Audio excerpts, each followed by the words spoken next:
गुरु जी प्रणाम। गुरु जी, मन स्थिर नहीं हो पा रहा है। हम लोग बड़ा प्रयास करते हैं, कोशिश करते हैं, लेकिन मन बहुत इधर उधर भागता है। मन स्थिर होने के लिए कोई आप ऐसा मार्ग हम लोगों को बताएं, क्योंकि मन का ही खेल है। तो मन शांत, मन स्थिर हो जाए, प्रभु शरण में लग जाए, गुरु शरण में लग जाए, ऐसा कुछ उपाय हम सबको बताइए। मन जो है, मन अहंकार ही है। अहंकार कहो चाहे मन कहो, दोनों एक चीज है। तो जब हम प्रश्न करते हैं कहीं कभी भी, तो हमको ये भ्रांति बन जाती कि मन हमसे अलग, मन जो है हमारा है, तो हमारा मन है तो हमसे अलग हुआ। लेकिन आप विचार करके देखो तो अहंकार ही मन है, आप ही मन हो। आपका मन हुआ यानी आपने सोचा तो आप आ गए। और आपका न मन हो तो ना हो, तो मन आप ही तो हो कि नहीं हो। अब मन लगता क्यों नहीं है, इसके पीछे का कारण है वो सुनो। मन जो है परमात्मा ही है, जो परमात्मा ब्रह्म है सच्चिदानंद, वह ब्रह्म सच्चिदानंद ही अपनी उसकी एक शक्ति है, माया शक्ति। तो माया शक्ति से वो सारा दृश्य उसने रच दिया, माया ने। अब दृश्य रचे, पूरी सृष्टि बन गई, उसकी माया का सब खेल है। तो इस माया में भी जो जीवित है, जो ज्ञाता है, जो जानता है, वो मायापति ही है। माया तो वो पूरा दृश्य है, पूरा जितना विराट दृश्य दिखता है वो सब माया है। तो शरीर भी माया है आपका हमारा। माया शब्द का अर्थ होता है कि जो दिखाई पड़े लेकिन हो ना। माँ माने दिखता है या माने नहीं है, जो दिखाई पड़ता है लेकिन है नहीं, उसका नाम माया है। तो ये शरीर और पूरी प्रकृति क्या है, माया। अब माया स्वतः कुछ नहीं कर सकती, माया में कोई ज्ञान की शक्ति नहीं। तो इसमें जो ज्ञान की शक्ति है वो परमात्मा ही है। जो ज्ञान की शक्ति, ज्ञान माने जानने की शक्ति, वो कौन है, वो परमात्मा है। तो जो हमारे तुम्हारे शरीरों में ज्ञान है, ये मैं बैठा हूँ, मैं सत्संग सुन रहा हूँ, मेरा मन क्यों नहीं लगता, ये चीज कोई जान रहा कि नहीं जान रहा। तो जो आप जान रहे हो ये परमात्मा ही है, इसमें आप संशय न करो। अब लगता क्यों नहीं, इसका उत्तर सुनो, प्रश्न बहुत सुंदर है। क्यों नहीं लगता, कैसे लगने लगे? तो लगता इसलिए नहीं कि ये जो मैं कर रहा है, मन कहो चाहे अहंकार, ये अपना रूप भूल गया। निराकार सच्चिदानंद रूप, जिसमें न शरीर है, न पेट, न भूख प्यास सर्दी गर्मी है, और हमेशा है वो सच्चिदानंद आनंद स्वरूप खुद, वो भूल गया। भूलने के कारण इस देह को, मायाकृत शरीर को मान लिया कि यही हूं मैं। तो जब मान लिया यही मैं हूं, बस बंधन में आ गया। अब इस समय आप बंधन में, हम सब इस समय बंधन में है। कौन से बंधन में? जड़ चेतन की गांठ बन गई कि हम तो चेतन है लेकिन शरीर में बंधे हैं दादा, अब हम क्या करें। तो हम शरीर हैं, तो शरीर की जरूरतें हमारी जरूरतें हैं। शरीर को प्यास लगेगी, शरीर को भूख लगेगी, शरीर को कपड़ा पहनना है, फिर शरीर के संबंधी होते हैं, पत्नी पुत्र परिवार, उनकी जरूरतें हैं। तो अब मन तो वही पूरा करने में लग जाता है, बस यही कारण है। मन संसार में क्यों लगता है?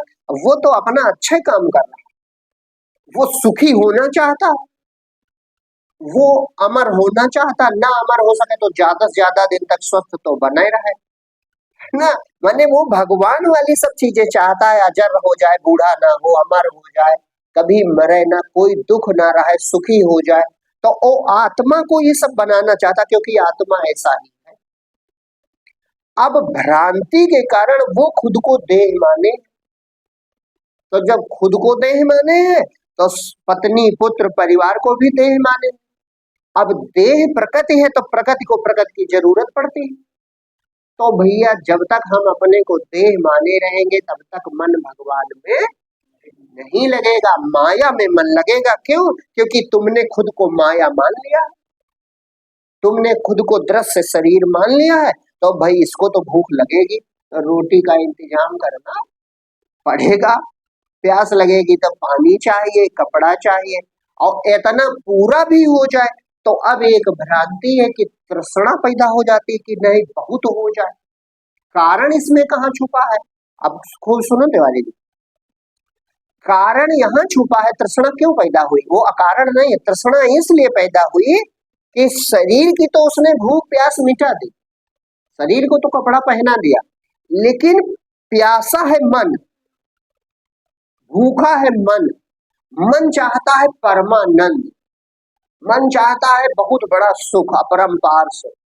मन चाहता है अमर हो जाए, मन चाहता है कभी मरबे न कर, मन चाहता है कभी बुढ़ापे न कर। क्यों? क्योंकि मन कभी बूढ़ा नहीं होता, मन कभी मरता नहीं है, मन कभी दुखी नहीं है, मन सच्चिदानंद का रूप है।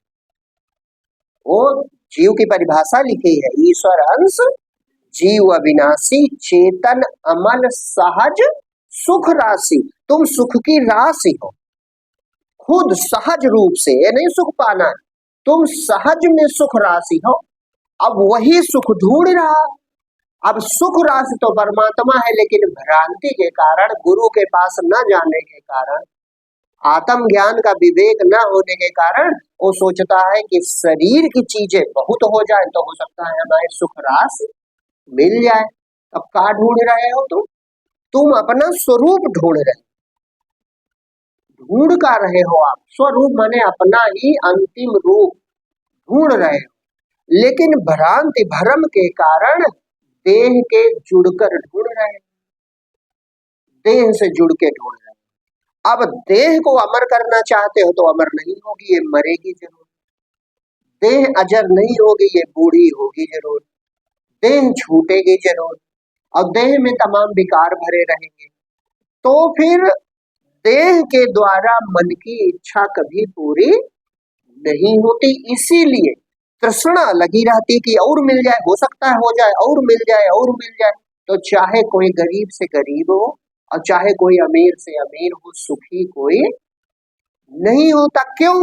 देखो बड़ा हंसी वाली बात है, क्योंकि वो जो चीजें इकट्ठा करता है वो शरीर के काम आती है, और शरीर बेचारा जड़ है, कुछ जनता ही नहीं है। चाहे इसे मार्किन पहनाओ और चाहे रेशमी वस्त्र पहनाओ, चाहे सोना चांदी पहनाओ और चाहे ऐसे घुंघची पहनाओ, चाहे सादा भोजन कराओ चाहे 5 स्टार में 5000 का भोजन कराओ, ये तो जड़ है। इसमें मन करके ये चीजें अहंकारी, मन करके ये सब चीजें अहंकारी हो जाता। और मन फिर भी इसकी इच्छा पूरी नहीं होती, प्यासे मर जाता बेचारा। जैसा आया था प्यासा वैसा प्यासा ही लौट जाता है, जान नहीं पाता कि कहाँ रहस्य छुपा है जो हमें तृप्ति नहीं मिली। अब जो संत हुए वे कहते हैं कि हमें हंसी आती है, मैं सुनी सुनी आवे हंसी रे, पानी मामीर पियासी रे। अरे पानी में कहीं मछली प्यासी हो सकती है? तो क्या कारण है भैया? तो कारण केवल एक है कि पानी की मछली को पहचान नहीं है, यही तो हो सकता है। तो जीव रूपी जो मछली, वो मछली हमसे अच्छी, वो पानी को पहचानती है और समुद्र में सुखी रहती है। लेकिन ये जो जीव मन रूपी मछली है, ये अपने परमात्मा रूपी जल को नहीं पहचानता।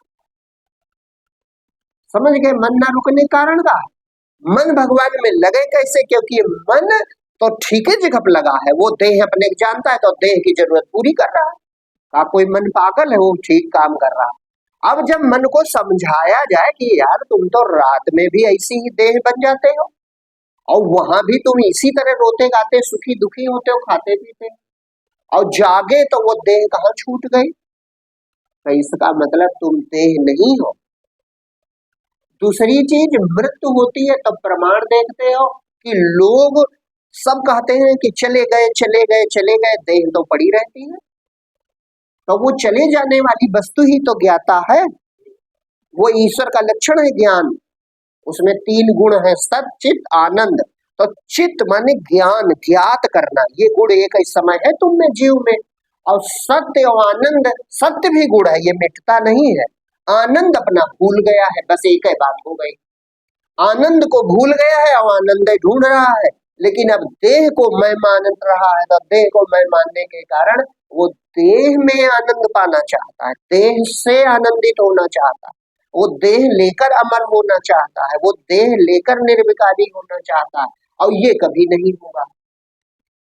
उसके लिए अपने हृदय में लौट जाए, जहां से मैं उठता है वहीं पर शांत हो जाए, और पहले इस ज्ञान में निष्ठा कर ली होगी तो मन रुक जाए। विवेक लगाना होगा कि यार स्वप्न में भी तो हम देह देखते हैं, वो देह कहाँ चली जाती। और जब एक और इतने नहीं, स्वप्न झूठ है ठीक, जब स्वप्न की देह देखते हैं तो इस देह का याद नहीं रहता, नहीं याद रहे तो कोई दिखबे न करे, है?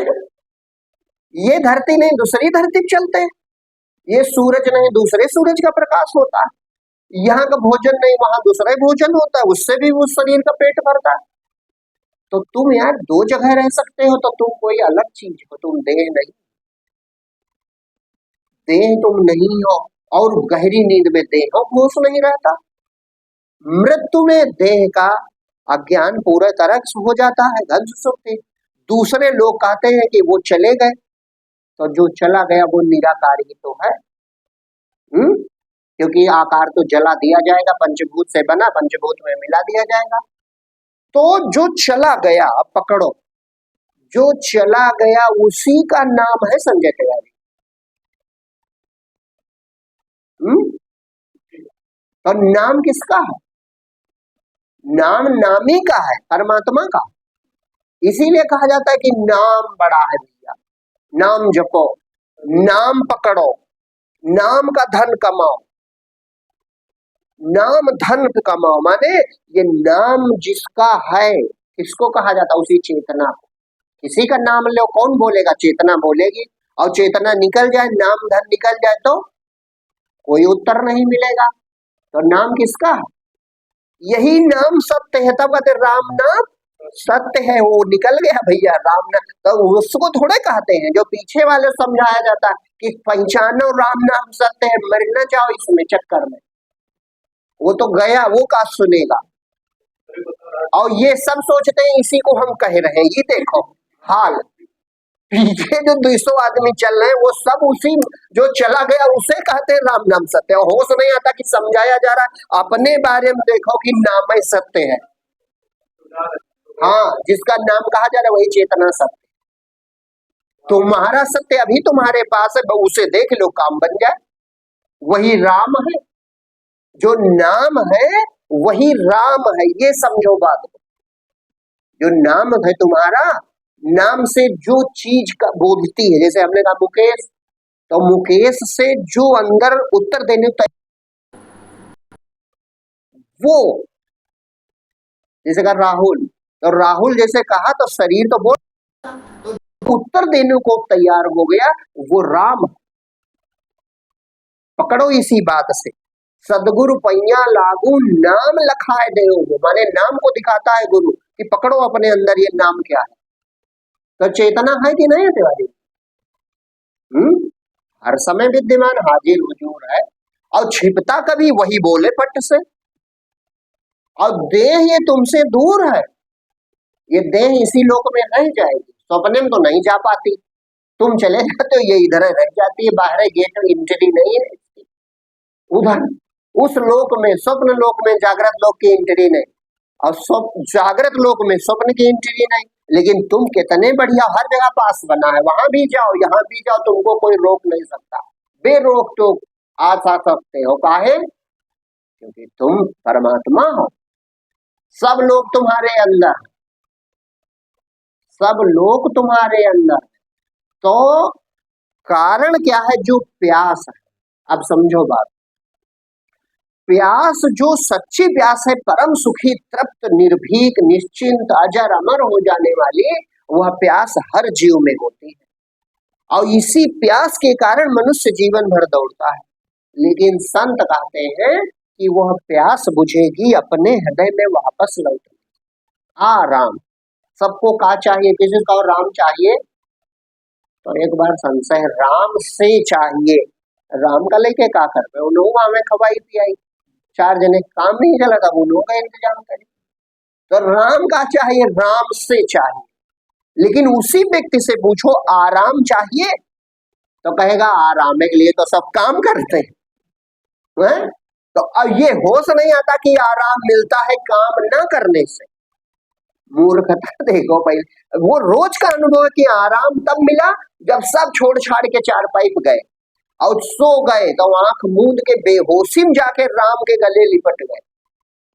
सुसुप्ति में जहां तुम, राम माने आनंद, राम माने वो तत्व जहां पर सब रमण करते हैं, आनंद में ही सब रमण करते हैं। तो राम में आ जाओ, यही आराम शब्द का अर्थ है। आराम, राम में आओ। राम कहाँ है? राम दिल में है। राम जानकी बैठे हैं मेरे सीने में, भजन गाते नहीं, तो राम हृदय में है। और आराम, राम में जाओ, तुम बढ़िया होश पूर्वक एक ही दिन पहुंच जाओ, काम बन जाए। एक बार, केवल एक बार होश पूर्वक, यह आपका मैं जो उठ रहा है, जो कहता है मन नहीं लगता, ये वहां पहुंच जाए। ऐसा मन लगेगा कि दोबारा बाहर नहीं निकलेगा। मन तो ऐसा लगेगा कि दोबारा हटेगा नहीं वहां से, बस एक बार स्वाद तो मिले। शराबी का मन लग जाता है तो घर बेच डालता है। नशेबाज का मन लग जाता है, सब बर्बाद कर देता, उसी नशे में पड़ा रहता। अरे तो ये भगवान का ऐसा नाम है, राम अमल माता फिरे गिने इंद्र को रंग, 7 टूप को पीन की साधु न माने संग। कहा ये नशा जब चढ़ता है तो वो लंगोटी लगाए जंगल में घूमता है, इंद्र को गरीब देखता। ऐसा है राम अमल, माने राम का नशा, भक्ति का नशा। ऐसा राम अमल माता फिरे, माने मतान घूमत है, अर्थात वो उसी में मतवाला रहता है अपने आनंद में। ऐसा मन लागे कि आपका मन कहीं जाए ही ना, मन ही वहीं डूब के नष्ट हो जाएगा। उसको कहा मन का स्वभाव है। देखो, मन सिर्फ आनंद का खोजी है। मन को जहां आनंद की आशा होए, सिर्फ आशा, कहो धूप में दिन भर खड़ा रहा, बस उसको आनंद की आशा हो कि यहाँ मुझे कुछ मजा मिलेगा, धूप में दिन भर खड़ा रहेगा, इतना बड़ा तपस्वी बन जाएगा मन। तो फिर मन रसिक है, रस माने आनंद का खोजी है, और इसका आधार जो है परमात्मा, जहां से ये उठा है वही रस रूप है परमात्मा। रसो वैसा, वो परमात्मा आनंद रूप है। वो मूल ठिकाना नहीं जानता, इसीलिए दौड़ा दौड़ा घूम रहा। कहाँ रस मिल जाए? स्विट्जरलैंड घूमो, कुल्लू मनाली घूम आओ, ये भोजन कर लो, उस होटल चले जाओ, ऐसे कपड़े पहन लो, वो फिल्म, कहाँ कहाँ भटक रहा और कहीं आनंद नहीं पाता। आभास मात्र होता, क्योंकि आनंद रूप वो खुद है। कस्तूरी कुंडल बसे, मृग ढूंढे बनमाए, कैसे घट घट राम है दुनिया जाने ना। वो जानता नहीं कि खुशबू कहाँ से आ रही है। अब बेचारा हरिओम जाओ, कुलांचे भरता है, कुलांचे भरता है, दौड़ा दौड़ा घूमता है, अब खुशबू आती तो मगन होता, जान नहीं पाता ये खुशबू कहाँ से आ रही। इसी तरह जब कभी आनंद का आभास होता है तो जीव बड़ा प्रसन्न होता, कहता यही आनंद हमको चाहिए, यही शांति हमको चाहिए, दौड़ा दौड़ा घूमता है। और ये नहीं जानता हम ही आनंद है, हम ही शांत है। सुख लेस तेरे से सुखी ये हो रहा संसार है, सुख चाह भाई छोड़ दे सुखियों में तू सरदार है। सुख रूप है तुम्हारा, सहज सुख राशि, चेतन अमल सहज सुख राशि। तुम सुख राशि और सुख कहाँ ढूंढे घूम रहे, बाहर कहीं सुख रखा? सुख रूप है तुम्हारा। जब थक के सो जाते हो सुखी हो जाते हैं, और जो बिना थके होश पूर्वक एक बार देख लो तो सुख छिटक रहा है तुमसे। जब सुख मिला तो तुमको अपने अंदर ही मिला। अच्छा, स्वप्न में कौन सी वस्तु, और कभी स्वप्न में भी सुखी हो जाते, तो वो तुम्हारा ही तो सुख छिटका है। इसी तरह यहाँ भी कोई वस्तु नहीं, वस्तु नहीं जानते हो लेकिन संत जानते हैं, यहाँ भी इस जगत में भी कोई वस्तु नहीं है।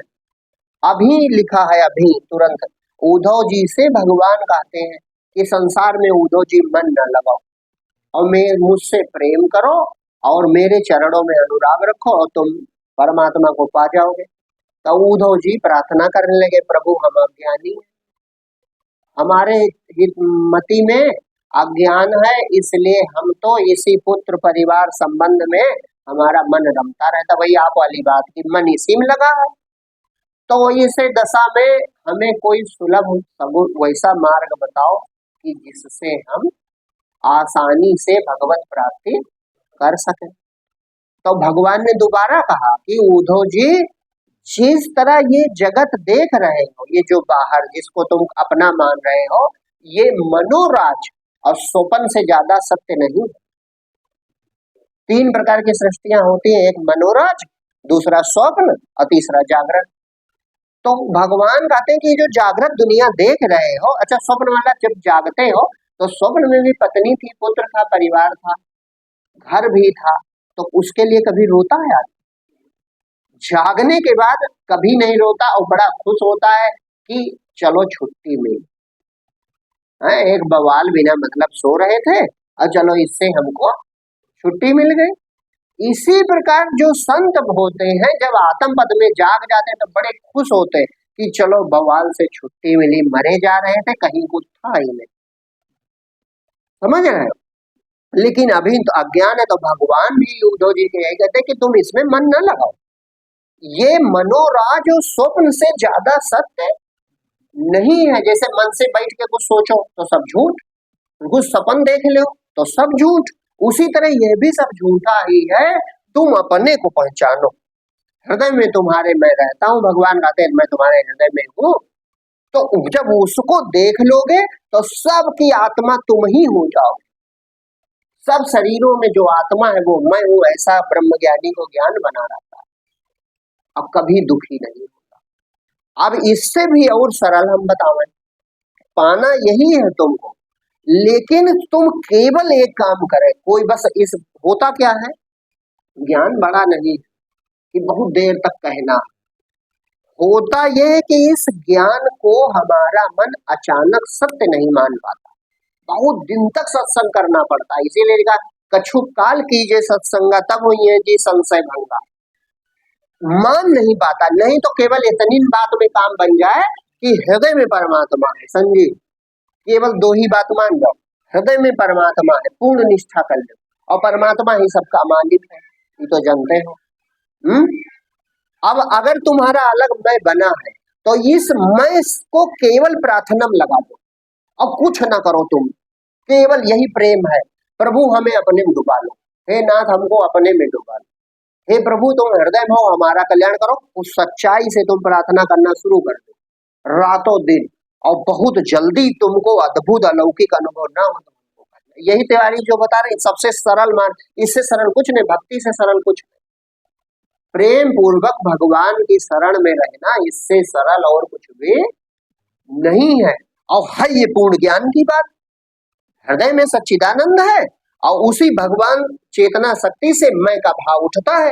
इस मैं को हृदय में ही डूब जाना है, राम में समा जाना है। बस इतने करो तो डूबा ना पाओ तब प्रार्थना तो कर सकते हैं। मैं को सजगता से पकड़े रहो, चाहे ज्ञानी हो चाहे प्रेमी हो, दोनों का एक ही उपदेश। ज्ञानी मैं को सजगता से पकड़े रहे, मैं डूब जाएगा भगवान में। प्रेमी मैं को भगवान के लिए अर्पित करते रहे, प्रभु हमारे रूप में तुम ही हो और प्रभु आप ही कल्याण करो। हम ना ज्ञान सुन के कुछ जान पाएंगे और ना भजन करने की हमारे पास शक्ति है, तपस्या कर नहीं पाएंगे, त्यागी हम है नहीं, ऐसे में हम घनघोर अज्ञानी है, किसी लायक नहीं है। तब प्रभु कोई तरह कृपा करके हमारा भी कल्याण करो, और करो या ना करो प्रभु हम आपको पुकारते रहे, हम इसमें भी राजी। धैर्य रखो प्रभु, हम आपको पुकारते रहे, आपको पुकारना न बंद हो जाए और बाकी हमको कोई ज्यादा अपनी तरफ से इच्छा नहीं। काहे नहीं? क्योंकि हमारी इच्छा से तो कुछ होगा भी नहीं, हमारी इच्छा से तो कुछ होगा भी नहीं, आपकी इच्छा से सब होगा।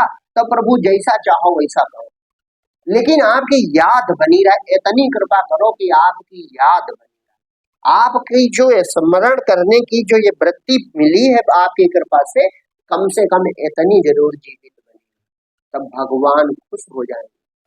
परमात्मा जब अनन्य भक्ति देखता है, भगवान कहते हैं अनन्यश्चिन्तयतो ये माम ऐ जना पर्युपास्ते, जो अनन्य भाव से अन्य दिखने बंद कर दिया, उसने अन्य देखने बंद कर दिया, वो बस एक ही भाव, सब कुछ ये चराचर जो जगत है सब प्रभु ही है।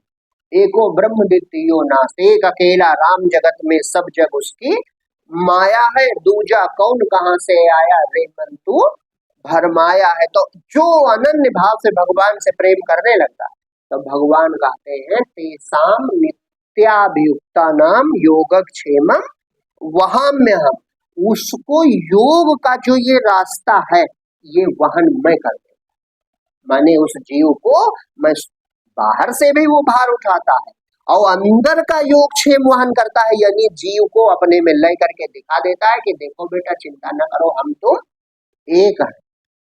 तो भक्त मगन हो जाता है, उसको परमानंद मिल जाता है कि प्रभु ने बड़ी कृपा कर दी। अब उसका भय खत्म, उसकी चिंता खत्म, उसकी कर्मों की वासना खत्म, उसका सारा संसार ही समाप्त हो गया, बचे केवल भगवान।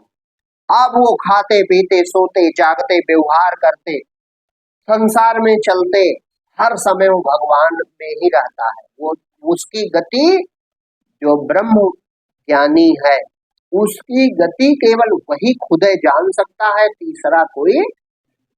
तीसरा है ही नहीं जो जाने, दूसरा भी नहीं है तीसरा। इसलिए हम भक्ति के भाव से कह रहे हैं, है तो दूसरा भी नहीं मिले, जब हम तुम हो गए एक, तो भक्त भगवान मिलके एक हो गए, अब दूसरा और तीसरा गिनती है खत्म, वो दशा प्राप्त हो जाती है। तो बहुत सरल है, चाहे मैं वही हूं, इस भाव से समर्पण कर दो, यही भक्ति है।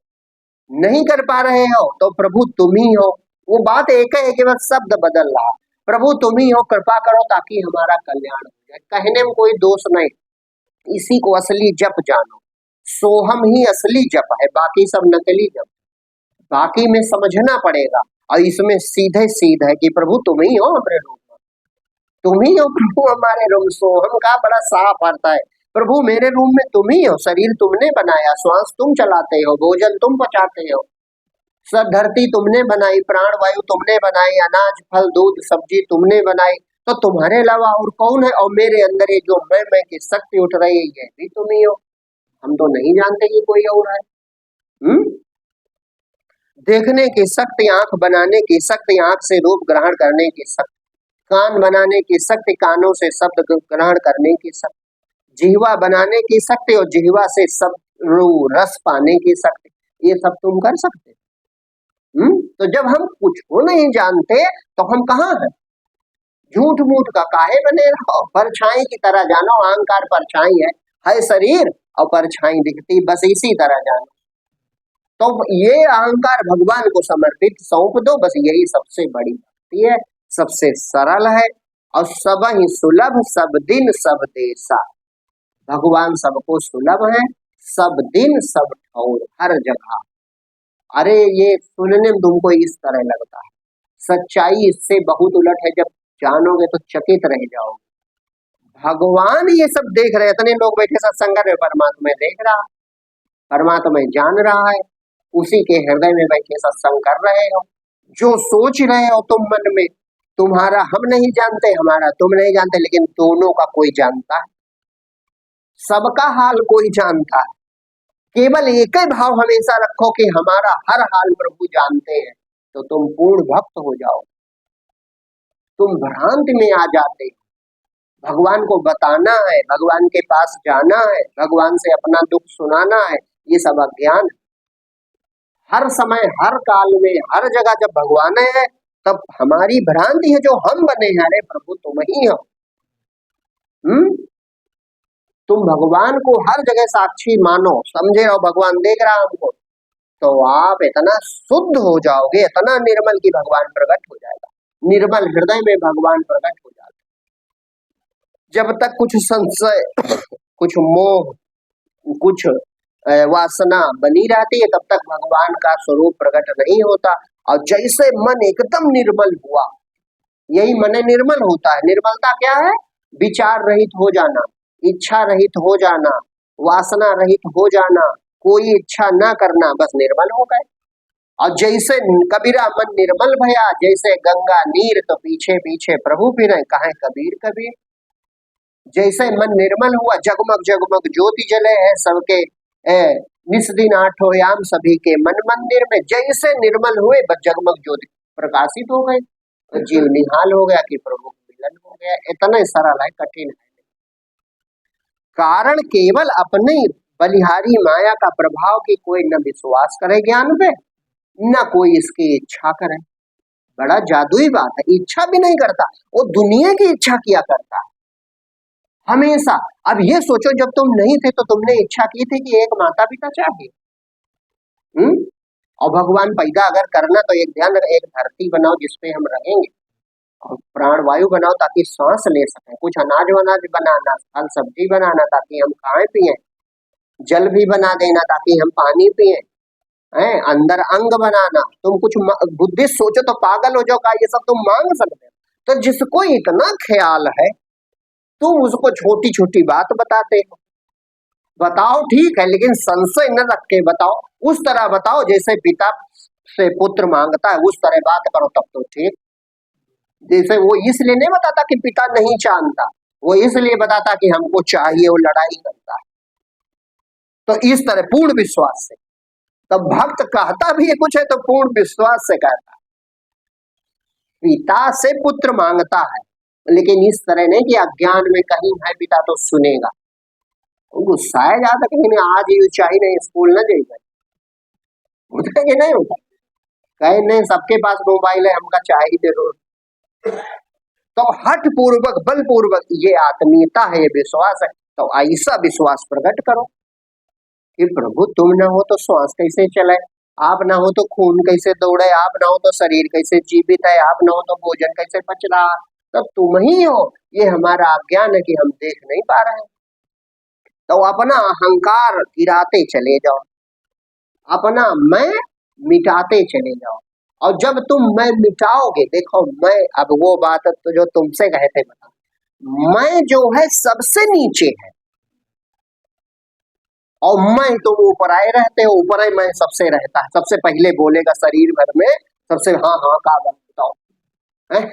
और मैं सबसे नीचे है, मैं सर्वाधार है, मैं परमात्मा है, ये सब मैं सबसे नीचे है। तो इसको सबसे नीचे जाने दो, जहां तक ये शांत हो सके इसे शांत होने दो। जैसे जैसे ये शांत होगा, इसकी व्यापकता और इसका पूर्ण प्रकाश और इसकी पूर्णता तब तुम निहाल होते। जब ये पूर्ण आधार में पहुंचेगा तो पूरे ब्रह्मांड में भरा है ये मैं।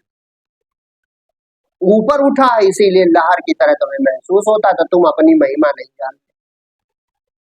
शांत समुद्र गहरा जथा उठे न कोई तरंग, ऐसी जामे शांति है सो प्रीतम के संग।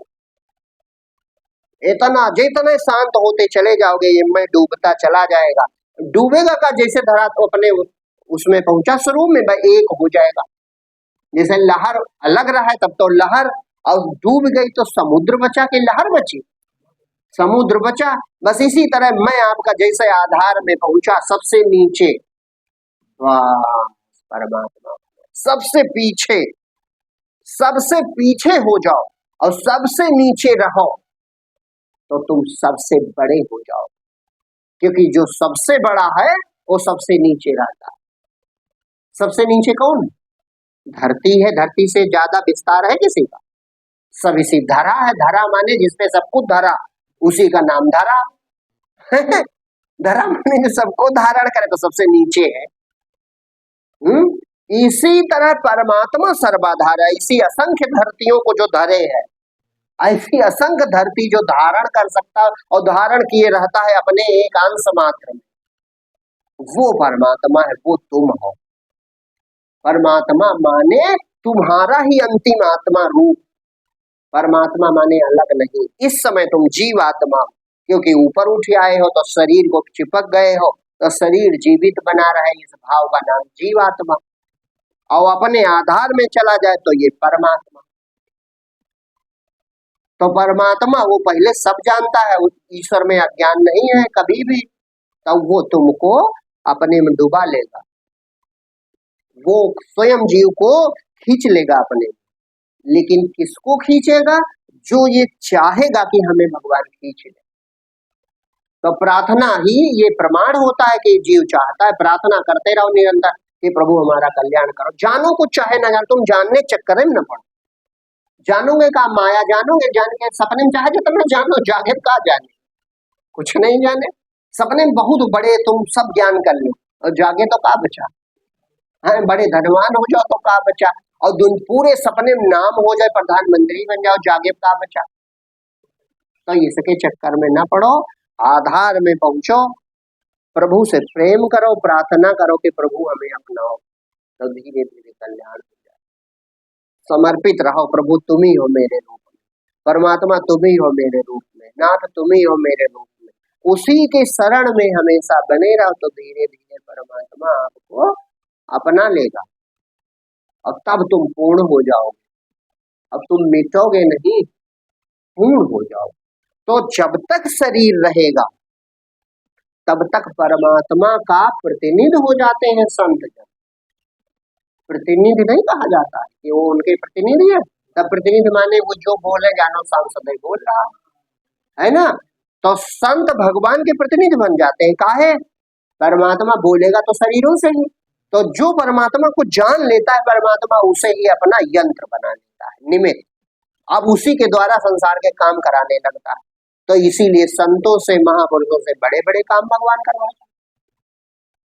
भाई हर तरंग समुद्र का प्रतिनिधि है, लेकिन जो तरंग जान गई हम समुद्र, तो वो समुद्र है सचमुच में। इसी तरह जो जीव जान गया कि हम परमात्मा के हैं, तो परमात्मा फिर उसके द्वारा जो कहो बड़े बड़े काम कराओ। और जो नहीं जानता वो अपना अलग ही बना रहता है, वो बेचारा अज्ञान में हमेशा दुखी बना रहता है। तो सब दुख मिटाने का और पूर्णतया फिर मन तब नहीं हटेगा भैया।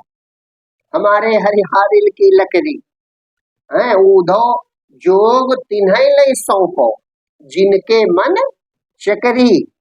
ऊधो जी आए कि योग गोपियों को योग सिखाने के, तुमको हम बताते हैं इस तरह भगवान का भजन करो। तो कहा ऊधो जी योग साधना हमको ना बताओ, एक तो स्त्रियां कभी योग साधना करी हो दुनिया में तो बताओ, हम तो स्त्री जाति की, तो कौन योग करे। और दूसरी चीज हमारा मन भगवान से हटता ही नहीं। जैसे हारिल पक्षी हमेशा पंजे में एक लकड़ी पकड़े रहता है, इसी तरह हमारा मन भगवान की याद पकड़े, भगवान की याद, उनका स्मरण जो है हमारा मन पकड़े हुए। अब ये छोड़ते नहीं, तो दूसरा एक हो तो ले गए हो सामरो को अवराधे इस ऊधो मन न भय 10-20। तब मन जब भगवान से प्रेम करने लगता है तो फिर चंचलता सब छूट जाती, फिर भगवान में रमण करता है, वो बाहर दुनिया में जाता नहीं है। संसारी व्यक्ति के लिए, संसारी व्यक्ति के लिए विचार करना जितना कठिन है, विचार करना जितना कठिन है, भक्त के लिए नहीं विचार रोकना जितना कठिन, संसारी व्यक्ति के लिए विचारों को रोकना जितना कठिन, भक्तों को विचार करना उतना कठिन। समझ लो, ऐसा मन उनका डूबता है। विशिष्ट वो भगवान कहते हैं मेरा भक्त आलसियों का शिरोमणि होता है। जो आलसी होते हैं, तो आलसियों में हमारा जो भक्त होता है वो शिरोमणि होता, माने सबसे बड़ा आलसी होता है। भगवान का कथन है हमारा भक्त आलसियों का सिरमौर होता है। काहे? याद करेंगे उसको आंख खोलने में और बंद करने में भी कष्ट होता है। हाँ, ऐसा आनंद उसे हृदय में प्राप्त होता है कि वो बाहिर्मुख होता ही नहीं, अवधूत क्यों हो जाता है? अवधूत क्यों हो जाता? अवधूत देखो ज्यादा नशेबाज भी अवधूत हो जाते हैं, वो भी कपड़े लत्ते ध्यान नहीं रखते, कहाँ पड़े हैं क्या खाएं, कोई क्या है, नशे में गुप्त है। इसी तरह परमानंद में मगन जो महात्मा होते हैं उनको बाह्य जगत का होश नहीं, कब खाए थे और कब नहाए थे और कहाँ से कोई मतलब नहीं, वो परमात्मा के रूप में मगन है, उनको इस बाह्य जगत से मतलब नहीं होता। ये अद्भुत और नकल उनकी चलेगी नहीं। वो उदाहरण एक हम कल बताए थे, वो बड़ा अच्छा। एक एक देश में एक बरगद का बड़ा वृक्ष था, उसके नीचे 3 आलसी लेटे थे। तो वो पक्के आलसी थे एकदम अव्वल।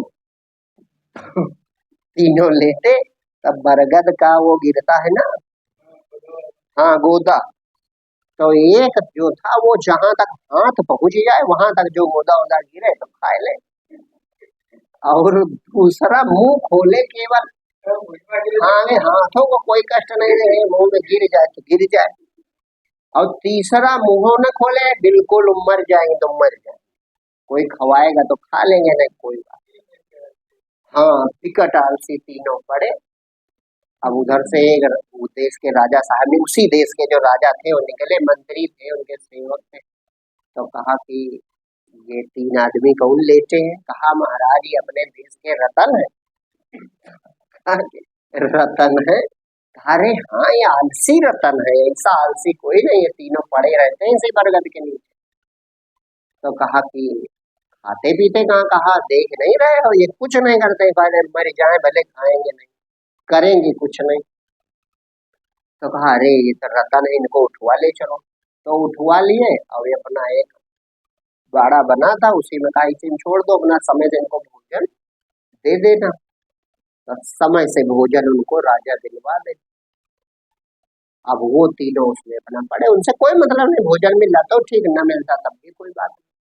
अब ये बात जो फैल गई कि राजा के यहाँ आलसी अगर है कोई पक्का तो मुफ्त का खाना मिलता है, और राजा का भोजन 56 भोग मिलता है वहां। तो अब कई भैया आलसी बनने लगे। दूसरे दिन उधर दिन निकले तो देखा 10 लेटे, 10 लोग। तो कहा ये कौन? कहा हमको लगता है ये भी आलसी। लगा इनको भी उसी बाड़े में छुड़वा दो। तो इस तरह धीरे धीरे संख्या बढ़ गई। फिर संख्या इतनी बढ़ने लगी, मुफ्त की चीज मिले तो हर आदमी जाता है, तो धीरे धीरे सब बाड़ा भर गया। अब राजा के यहाँ दिक्कत होने लगी, भाई 3 हुए तो चल जाए, अब ज्यादातर लोग आलसी बनने लगे। कुछ लोग जाए तो घूस दे दे के आलसी होने लगे। हाँ कहें कि हमको भी इसी में भर्ती करो, तो कहें का आलसी हो? तो कहें कि अरे बहुत आलसी, हम कुछ नहीं करते हैं। तो कहें उनसे पूछो जा कैसे हुए। तो वो घूस दिए था, तो उसने कहा कि हम दिया था 10,000 का, हम 1 लाख दिए। तो उसने कहा ठीक हम भी देंगे, भर्ती कर लो हम।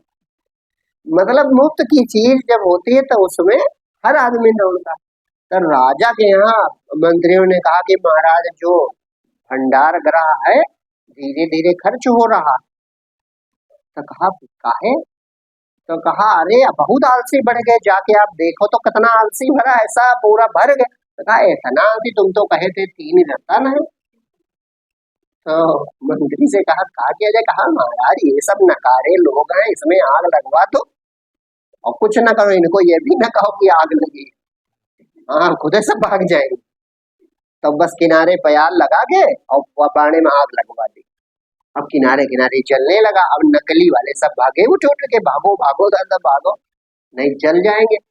लेकिन वो असली वाले फिर भी पड़े रहे, क्योंकि वो पक्के थे। तो वो कहे कि जो जो हाथ से उठा के खा लेता था, उसने कहा राजा बड़े दुष्ट हैं, अब आग लगी या तो बुझावे या हमें वही बरगद नीचे छोड़ दे, कहा हम इनसे खाना मांगे। और दूसरा जो कहता था मुंह में हमें गिरे, वो कहा है अरे आग बुझावे चाहे ना बुझावे, बीजा बोरा डाल दे तो हम बस। और तीसरा कहा यार दोनों दिमाग ना खाओ, हमें सोने दो, आग लगी लगी रहते। हाँ वो तीसरा वाला और पक्का। तो राजा आए देखा तो कहा 3 बचे महाराज, सब भाग गए, नकली वाले सब भाग गए। तो कहा अब इनकी बढ़िया व्यवस्था कर दो, इनका सम्मान करो। तो ये कथा तो वैसे हंसने वाली लगती है, लेकिन ये शंकराचार्य भगवान ने अपरोक्ष अनुभूति में कहा कि जब वहां परमात्मा तक कोई पहुंचता है तो जो पूर्णता का भाव रखता है वो पूर्ण, जो शून्यता का भाव रखता है वो शून्य, जो भावत्व, पूर्णत्व, शून्यत्व, 3 प्रकार के लोग पूर्ण महात्मा होते हैं। तो यही ये तीनों आलसी प्रतीक कथा है कि एक भाव में रहता है। तो वो भाव वाला जो उल्टा सीधी बातें बोलता है, बोलेगा ज्ञान ही, लेकिन उसकी बातें अटपटी होती, जैसे कबीर की बुझौल, उल्टी वाणी, काहे वो जानता समझ कोई नहीं पाएगा, वो जो जिज्ञासु होगा तो वो पूछेगा। और कुछ पूर्ण होते हैं तो वो सही शास्त्रों के अनुसार जगत को उपदेश करते हैं और जगत को जगाने का काम करते हैं। और कुछ होते हैं शून्य, तो वो अवधूत हो जाते हैं, शून्य बिल्कुल, मतलब उनका जगत से कोई मतलब नहीं होता। तो जो पूर्ण दशम पहुंच जाएगा, फिर कर्म उसके द्वारा इच्छा सहित कर्म नहीं होगा, कर्म होगा लेकिन वो कर्म अकर्म कहा जाता है। माने कर्म तो हो रहा है लेकिन इच्छा सहित नहीं होता। खाना पीना सोना जागना बोलना ये दिखाई पड़ता है, लेकिन उनकी कोई इच्छा सहित कोई काम नहीं होता, बंधनकारी नहीं होता। तो जब पूर्ण भक्ति मिल जाती है तो दशा बहुत अनूठी होती है, सब भगवान करते हैं, वहां कुछ करने को शेष नहीं रहता। बस केवल इतने करना है, हृदय में परमात्मा है और मैं परमात्मा का ही हूँ, इसलिए उसी को समर्पित रहना हमेशा कि प्रभु तुम ही हो। तो धीरे धीरे परमात्मा अपने में डुबा ले।